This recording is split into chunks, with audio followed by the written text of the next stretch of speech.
खेल रत्न का नाम बदलने से स्वर्ण पदक मिला तो भारत देश का बदल दिया जाए नाम, कहा राजमणि पटेल राज्यसभा सांसद ने।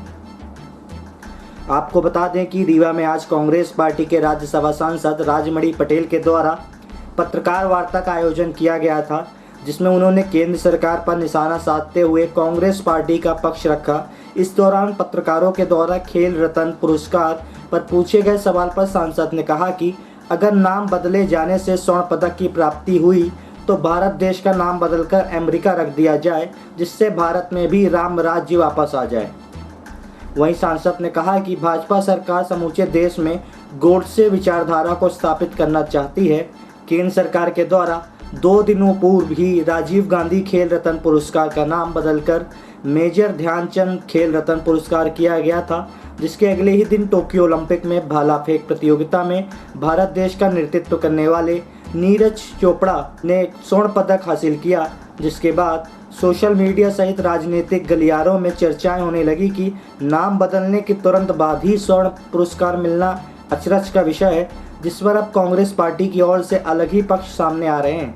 तथा रीवा में पत्रकार वार्ता को संबोधित करते हुए कांग्रेस पार्टी के राज्यसभा सांसद राजमणि पटेल ने भारत देश तक का नाम बदल डालने की अनुशंसा कर दी। पत्रकार वार्ता में अपना पक्ष रखते हुए राज्यसभा सांसद राजमणि पटेल ने कहा कि अगर किसी एक पुरस्कार का नाम बदले जाने से देश को स्वर्ण पदक मिला है तो फिर भारत देश को नाम बदलकर अमेरिका या कुछ और रख दिया जाए, जिससे भारत में राम राज्य वापस आ जाए। इसके अलावा सांसद ने भारतीय जनता पार्टी की सरकार पर जमकर आरोप लगाए और कहा कि भारतीय जनता पार्टी की सरकार समूचे देश में गोडसे की विचारधारा स्थापित करने के प्रयास में जुटी हुई है। सांसद ने कहा कि नाम बदलना भारतीय जनता पार्टी की फितरत हो गई है, जिसके चलते अब खेल रत्न पुरस्कार का नाम भी बदल गया है। इसी के साथ ही राज्यसभा सांसद राजमणि पटेल ने बीते दिनों मध्य प्रदेश कैबिनेट के मंत्री विश्वास सारंग के द्वारा पूर्व प्रधानमंत्री पंडित जवाहरलाल नेहरू के कारण महंगाई आई है के बयान पर भी निशाना साधा एवं तथा कहा कि अगर भारतीय जनता पार्टी के बस की बात कुछ नहीं है तो उन्हें शांति के साथ बैठ जाना चाहिए। आपको बता दें कि आगामी 12 अगस्त से कांग्रेस पार्टी पूरे प्रदेश में जनसंवाद कार्यक्रम चलाएगी। इस कार्यक्रम में संसद की तरह ही लोग अपनी बातें रख सकते हैं। पत्रकार वार्ता में राज्यसभा सांसद राजमणि पटेल ने बताया कि प्रदेश के हर जिले में जनसंवाद का आयोजन 12 अगस्त से किया जा रहा है, जो 4 माह तक चलेगा। ये जनसंवाद प्रत्येक वार्ड और प्रत्येक पंचायत में आयोजन होगा। प्रस्तुत है राजमणि पटेल राज्यसभा सांसद से प्राप्त जानकारी के अंश। हम इतने कहना चाहते हैं कि नाम बदलने से जो है ये तो भारतीय जनता पार्टी के नेताओं का और इस सरकार की फितरत बन गई है। अब इतनी बचकानी बातें करते हैं कि उसका जवाब देना भी माने हास्यास्पद लगता है।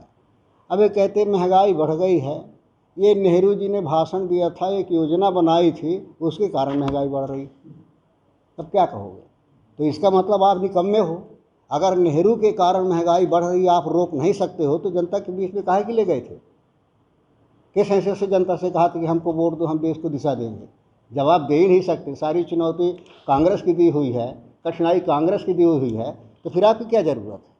तो आप तो इस दम पे आए होगे ना कि हम इसको ठीक करेंगे, तो फिर इसको काहे रोना रोते हो? नाम बदलने से अगर चेंज होता है तो सब नाम बदल दो, राम राज्य आ जाए, कुछ करने की ज़रूरत नहीं है। ये जो है चाहते हैं कि माने अपनी एक जो इनकी गोडसे की विचारधारा की संस्कृति है, उस संस्कृति को इस देश में स्थापित करना चाहती भारतीय जनता पार्टी, इसलिए ये सारे काम इस तरह का करती है। नहीं तो भारत का भी नाम बदल दो तो शायद अमेरिका हो जाए, सब हो जाए। और कांग्रेस के द्वारा 4 महीने का एक कार्यक्रम निर्धारित किया गया है, जन संसद संवाद का कार्यक्रम।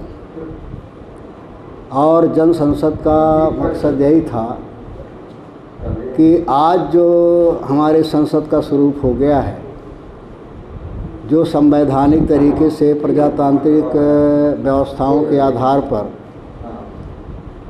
संसदें चलती थी, आज बिल्कुल उस संसद को जो है एक खिलौना सरीखे बना दिया गया है। जब मर्जी हो जिस चीज़ की चाहें उसकी चर्चा करें, और जब न चाहें जिस चीज़ की न चाहें उसकी चर्चा सदन में नहीं हो सकती। आज जो ऐसे मुद्दे हैं जो राष्ट्र की अस्मिता से जुड़े हुए हैं, आदमी की अस्मिता से जुड़े हुए हैं, देश की सुरक्षा से जुड़े हुए हैं, ऐसे मुद्दों की जांच कराना सरकार उचित नहीं समझ रही। प्रजातंत्र में विपक्ष का एक महत्व होता है। पूरे विपक्ष की एकजुटता के बाद, एकजुटता होकर के मांग करने के बावजूद भी मुद्दों पर सरकार चर्चा नहीं करा रही। तुम्हारी कांग्रेस ने ये निर्णय लिया कि ठीक है, संवैधानिक व्यवस्था के आधार पर सरकारें होती हैं, पार्लियामेंट होती, पार्लियामेंट को सारा अधिकार होता है, लेकिन जाते तो जनता के माध्यम से है। तो अपरोक्ष रूप से सबसे बड़ी ताकत माने जनता की संसद है। हम लोगों ने तय किया कि जनता के बीच में जाएंगे, जनता की संसद लगाएंगे और जनता का विचार लेंगे कि जनता संसद क्या चाहती है उन मुद्दों पर जो राष्ट्रीय मुद्दे हैं, और जनता का जो विचार होगा, जनता का जो प्रस्ताव होगा, जनता का जो सुझाव होगा, वो सारे सुझावों को जो है आगे माने उसमें कार्यवाही के लिए, अमल के लिए भेजेंगे। और सामने में सारी दुनिया देख रही है इनके रवैये को, लेकिन जनता भी देखे समझे कि जिनको हमने बड़े विश्वास के साथ में चुन करके भेजा था, आज वो हमारी चुनौतियों के लिए, हमारी कठिनाइयों के लिए, समस्याओं के लिए क्या कर रहे हैं। हमारा कार्यक्रम 12 तारीख से स्टार्ट होगा। 12 को, कोई 14, कोई 15 को, मैंने 12 तारीख से स्टार्ट होगा और ये 12 नवंबर तक चलेगा। 4 महीने कार्यक्रम चलेगा और इसमें हर 12 तारीख को जिले मुख्यालय पर जो है जन संसद लगाई जाएगी और इसके बाद शेष दिनों में जो है हर वार्डों में, हर ग्राम पंचायत में, पोलिंग बूथ पर ये